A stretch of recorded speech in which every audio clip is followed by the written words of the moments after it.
Have you ever thought that the reason why what you want in your life is not manifesting is because perhaps it is not in your best interest?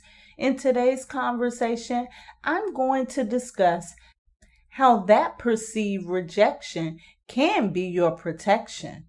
Stay tuned.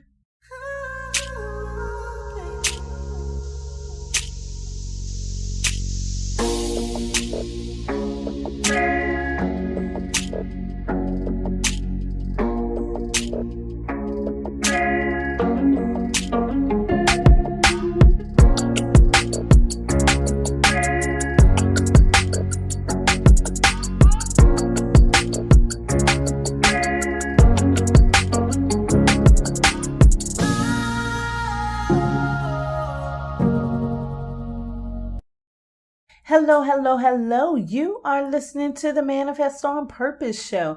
I am your host, Kimberly. Welcome to today's conversation. Today, we're going to talk about how your rejection can be your protection. This is conversation number 24. Thank you so much for spending your time and energy with me today. Thank you for sharing this with your friends and family. And thank you for subscribing here and on the website at manifestonpurpose.net. The God in me loves the God in you. Thank God the universe is intelligent enough to know that everything that seems good to me is not necessarily good for me. Let's just say the universe has saved me from a whole lot of things, like in my first serious relationship. You know how that is. We were set on purchasing a new home together. We explored our options, got things together financially, and even shopped around from bank to bank seeking funding only to be turned down. This experience became a bummer and downright discouraging, to be frank about it, but I couldn't receive then the message the universe was conveying. Have you ever been in the point in your life where something you really want, something you've been wanting for a long time, fails to materialize? Many choose to believe that this is not possible in manifestation. However, nothing manifests without alignment. So no, this does not mean you did something wrong, that you can't manifest, or that you are weird in any kind of way. This just means that the universe may be saying, not right now, or not in this way. Peace be still. Have patience. You not getting what you want when you want may in fact be the best thing that ever happens to you. Check this out. You remember I told you about not manifesting the new home in my first serious relationship? Well, I know now why that didn't work out at all. The fairy tale relationship shifted into a toxic nightmare. Now, this was part of the journey that I did not expect. Things got so bad that, in the interest of myself and my children, I had to get away. Something I would have had challenges doing with a new mortgage.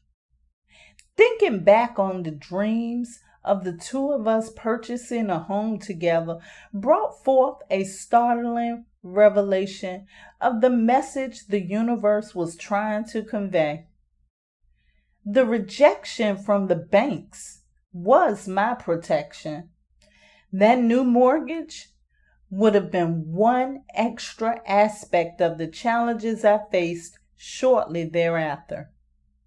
Don't be discouraged when you don't manifest what you intend right away. There may be a reason that you are totally unaware of why it's not happening for you at the time that you want it. I don't have all of the answers for all of your no's, but I do have a few reasons why you are not getting what you want sometimes.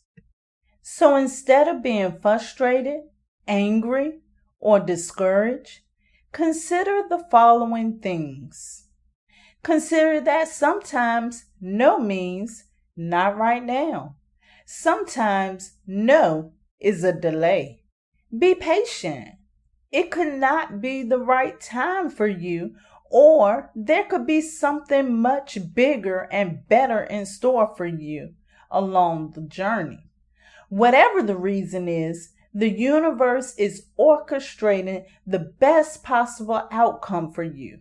Here's a real life example on how patience is the best way to go. There's a lot of these commercials out now that ask if you have a lump sum but need annuity payments. Have you heard of that one? It could have been an insurance check or maybe a lottery payout. Either way, the company will, for a fee of course, loan you the lump sum. You get your lump sum, but you have to pay to get it. In other words, in this situation, patience would save you money. Another thing to consider on my list is perhaps that what you think you want is not really what you want. Where I grew up as a child, people would often tell you that your eyes are bigger than your stomach if you request more to eat than you can really eat. That's the same thing here. Sometimes what you think you want is not really what you want. Some of the things you want may be emotionally or situationally based. Kind of like how the relationship was good when we were trying to purchase the home. We had no clue what the future held for the relationships, only assumptions. A good question to ask here with each intention is, will I still want this if circumstances change? Next up on my list, you should also consider that what you want may not be for your greater good. That goes back to everything that is good to you is not good for you, or either everything that glitters isn't gold. Another thing to really consider is rejection can be literal protection. How many times has your intuition guided you to safety? That's the same thing here. Have you ever considered that this thing you want for you could be counterintuitive to your purpose?